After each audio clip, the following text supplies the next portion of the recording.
నాయుడుపేట పట్టణ పరిధిలోని మునిరత్నం కాలనీ సమీపంలో రహదారి పక్కనే ఉన్న సరస్వతి ట్రేడర్స్ పేరుతో ఉన్న బాణసంచా దుకాణంలో శుక్రవారం అర్ధరాత్రి సమయంలో విద్యుత్ షార్ట్ సర్క్యూట్తో అగ్ని ప్రమాదం చోటు చేసుకుంది. బాణసంచా దుకాణంలో నిల్వ ఉన్న టపాసులకు మంటలు వ్యాపించి కాలిపోయాయి. దీంతో అర్ధరాత్రి సమయంలో సరస్వతి ట్రేడర్స్ బాణసంచా దుకాణంలో నుంచి పొగలు కమ్ముకోవడంతో అటువైపుగా వెళ్తున్న వారు భయభ్రాంతులకు గురయ్యారు. ఈ విషయమై అగ్నిమాపక శాఖ పోలీసు అధికారులకు సమాచారం అందించడంతో నాయుడుపేటతో పాటు సూళ్లూరుపేట, వెంకటగిరికి చెందిన అగ్నిమాపక కేంద్రాల నుంచి అగ్నిమాపక యంత్రాలు హుటాహుటిన సంఘటన స్థలం వద్దకు చేరుకున్నాయి. పెను ప్రమాదం సంభవించకుండానే కాలుతున్న బాణసంచాను ఆర్పివేశారు.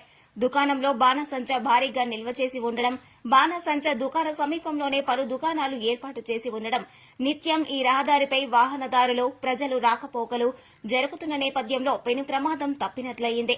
ముఖ్యంగా నిత్యం వాహనాలతో రద్దీగా ఉండే రహదారి పక్కన జనవాసాలకు పక్కన బాణసంచా దుకాణంకు అధికారులు అనుమతులు ఎలా ఇచ్చారని ప్రజలు బాహటంగా విమర్శించారు. ఏదైనా ప్రమాదం జరిగి ఉంటే ఎవరు బాధ్యులని స్థానికులు ప్రశ్నిస్తున్నారు.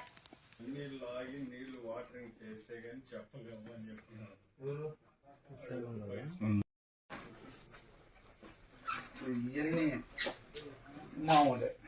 ఇక్కడేమి డ్యామేజ్ అవ్వాలి. మళ్ళీ వెనకాల రూమ్లో ఆ పక్క ఆయన ఎవరు మాట్లాడితే నువ్వు రా తమ్ముడు, వచ్చి ప్లీజ్ నువ్వు రానైనా అయిపోయింది. తమ్ముడు ఫోటో ఏం చూసుకుంటాం? ఫోటో కదా అట్లా కాదు. ఇప్పుడు హలో అన్నా, సరే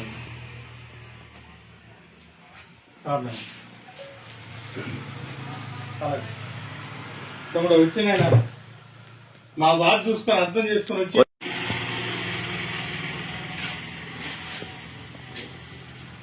మీరు హెల్ప్ చేయాలి కానీ ఇబ్బంది పెట్టాక మీరు సహాయం చేయాలి. మీరు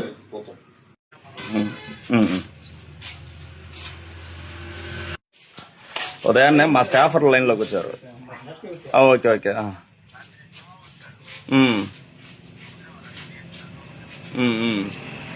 మా స్టాఫర్ లైన్లోకి వచ్చారు. Okay okay.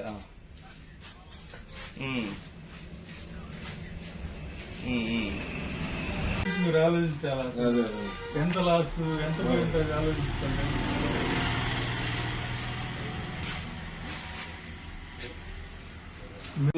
అన్నా సరే. నాయుడుపేట లిమిట్స్ అని పూదూరు రోడ్లో ఉండే